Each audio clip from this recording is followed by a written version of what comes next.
that would have capsized many a larger vessel. We did not invite this carnage. Yet when terror's black banners crossed our frontiers from the peaks of the mountains to the bazaars of Quetta, we chose not to flinch. We chose to resist. In the grim arithmetic of the last 2.5 decades, Pakistan has buried 92,000 sons and daughters, soldiers and civilians alike. Our economy has forfeited more than $150 billion in lost growth, shattered infrastructure, and displaced livelihoods.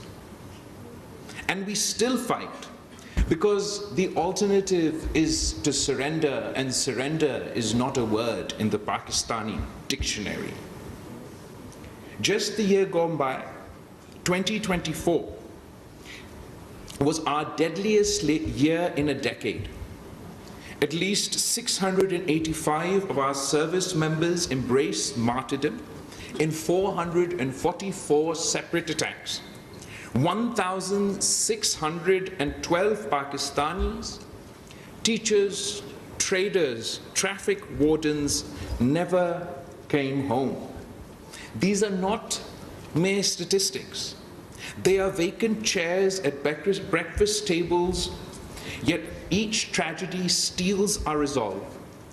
Because every falling comrade plants a flag that drives deeper into the soil the extremists covet but will never own. Let us be clear. Any so-called Shura may issue threats in Pashto, but its digital propaganda is subtitled in every language of discontent. A bomb in Peshawar today draws its ideological fuse from the chat room somewhere in northern Africa, its wiring diagram from a tutorial filmed in Damascus. Terrorism is borderless, and therefore the fight we wage is not Pakistan's private quarrel. It's a civilizational self-defense on behalf of all of humanity. When the Tehreek-e-Taliban or the Majid Brigade tweets its manifesto, the algorithm that amplifies it does not stop at the Duran line.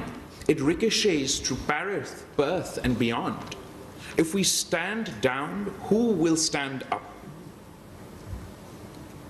Across 2 decades, Pakistan's armed forces, backed by an iron-willed citizenry, have broken the backs of Al-Qaeda networks, dismantled so-called caliphates in the name of Daesh or anybody else, and driven the TTP from fortresses to the foxholes. Operation Zarb-e-Azb drained the northern swamp. Rad al-Fasad uprooted the sleeper cells in our cities.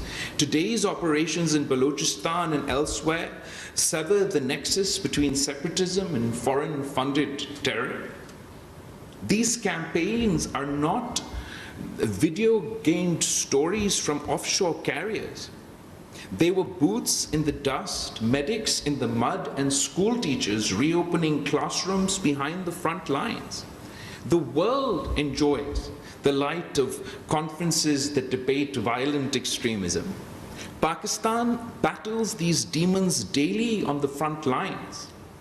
Our roads scarred with IED and suicide bomber craters are the tariff we pay so the rest of humanity may commute in peace. Is it too much to ask that the visa desks respect the Pakistani passport that guards their peace? That multilateral lenders price our courage into their risk models? That media houses spell Pakistan without the lazy prefix of troubled? Respect is the minimal dividend of sacrifice. And for across the Duran line, the Taliban regime was greeted by many as an inevitable fact. They promised the neighborhood stability. They delivered instead a 40% surge in militant attacks on Pakistani soil and a sanctuary for the TTP, the BLA, the ETIN, and so much more. We say to Kabul, sovereignty confers duty. Stop the exodus of fighters, choke the traffic of arms, and honor the blood-priced Doha commitments, or be judged by the company you keep. I would like to propose some points for Pakistan and the conscientious world. One, we need equitable burden sharing. Terrorism, CT Finance, what used to be known as the Coalition Support Fund, cannot be a tip left on the table of counter-terrorism. We ask for structured investment in counter-terrorism, in counter-violent extremism, in modern technology and weaponry, the hardware for our resilience. And to view development as an antidote. Every school built in Waziristan is a bullet we never have fired. Let CPAC be joined by PeacePAC, a people's economic and cultural corridor that funds micro-enterprise, women's colleges, and solar grids in areas facing the brunt of this new wave of terror, from ex-Fata to the shores of Balochistan. No counterinsurgency has achieved victory without first winning hearts and minds. In the context of the fight against terrorism in Afghanistan and Pakistan, I recall when Shaheed Mohtarama Benazir Bhutto was campaigning anew to confront this menace, when she warned in Pakistan in her final speech that these militants want to remove Pakistan's flag from Swat, and rallied her country as the first female prime minister, when many male politicians cowered or shirked from their responsibility to speak out. She rallied her country, and she said she would be the one to lead. She would be the one to raise Pakistan's flag in Swat. She did so in a context.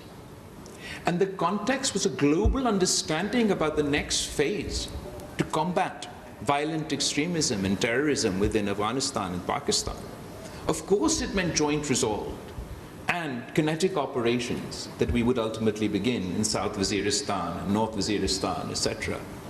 But that kinetic action was to be coupled with investment in the hearts and minds of the people of Afghanistan and Pakistan. Within the context of what the shared experience of the end of the World War II and the international community's commitment then to a Marshall Plan that saved or invested in the economies of a war-torn Europe to ensure future generations would not be drawn back into the mouths of, at the time, fascism. A similar commitment was made by the international community to her, to Pakistan, to the world, that we'll stand shoulder to shoulder with you in this fight, but we will not cut and run. We will invest in a new Marshall Plan for Afghanistan and for Pakistan to ensure that future generations are not lost to the menace of that commitment. In the current context, it still means that we should find our own opportunities. That is the context with which President Zardari initiated the China-Pakistan Economic Corridor. It wasn't geopolitics. It was an understanding that the eastern route that was to go through Pakhtunkhwa and descend into Balochistan would drive economic development and economic activity in those areas that were the most devastated by terrorism.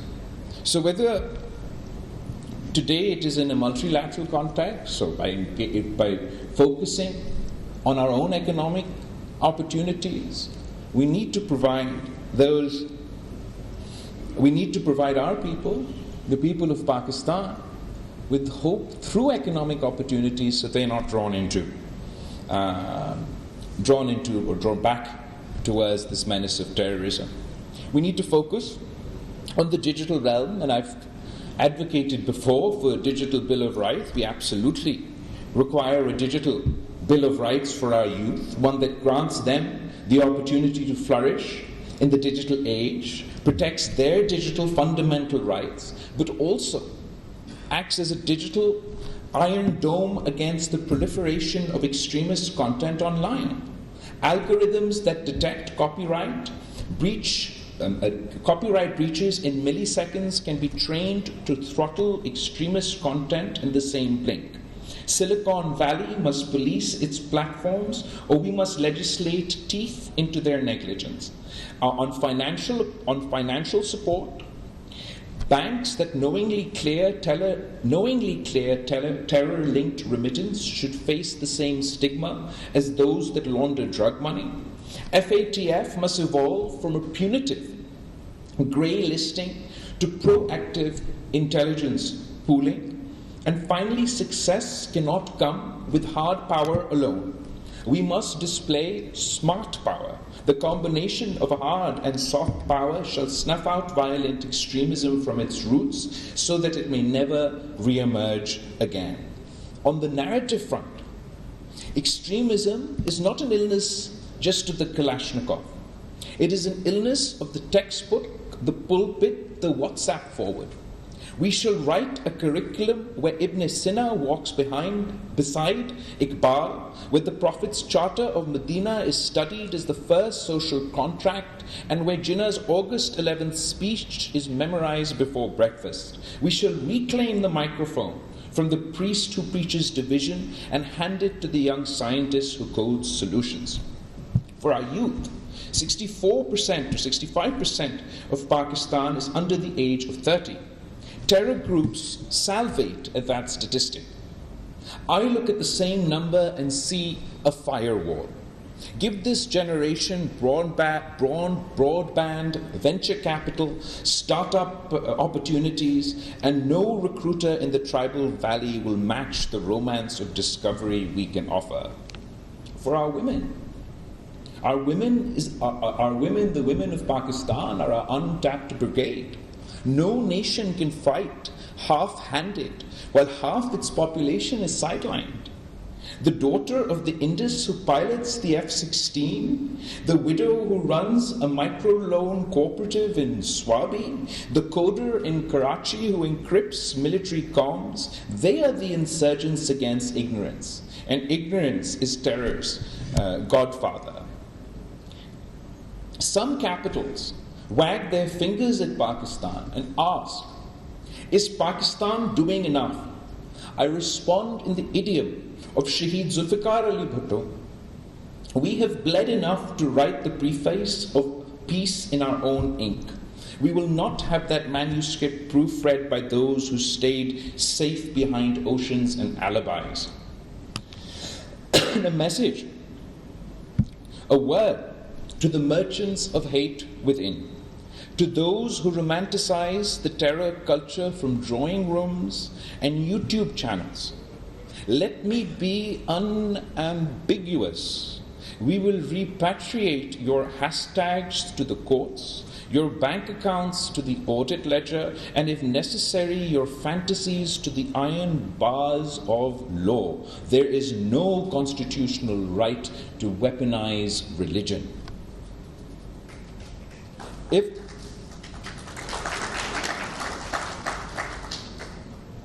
If the world demands that Pakistan outlaw militias, which we are doing and have done, it must also demand that every people live free of collective punishment. Selective outrage is the oxygen of extremist recruiters. From the Kashmir Valley to the olive orchards in Palestine, the world must deliver a just peace. To India, I say, we have a shared stake in ending this cycle of fire. Since Pakistan and India last sat across the table to discuss terrorism in 2012, the world has changed, and so have we. We have fought and won the most extensive counter-terrorism campaign in modern history. South Waziristan was cleared, North Waziristan dismantled, urban sleeper cells uprooted, and new operations launched after the fall of Kabul. We transformed our financial system to meet the most rigorous global standards after our successful FATF grey list exit. Pakistan stands among the most serious counter-terrorism states, if not the most serious counter-terrorism state on earth. It is time that India recognizes this transformation, not as a concession, but as an opportunity. Terrorism is a collective menace.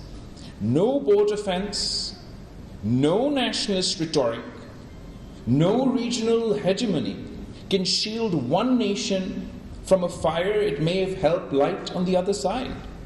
If infrastructure, safe haven, or subsidy is extended to groups like the BLA or the TTP, that same network may one day irrigate militancy that threatens India itself. Fire does not distinguish between the arsonist and the architect. We all learned this the hard way after 9/11, and it's time India does so as well. Terrorism has no nationality, no religion, no caste, no creed. It respects no border and abides by no law. I offer from this floor a clear proposition. Pakistan is ready to forge a historic, phenomenal partnership with India to jointly combat terror, not as adversaries playing a zero-sum game, but as neighbors who share a moral and civilizational obligation to protect over 1 billion souls from the plague of extremism. All it requires is for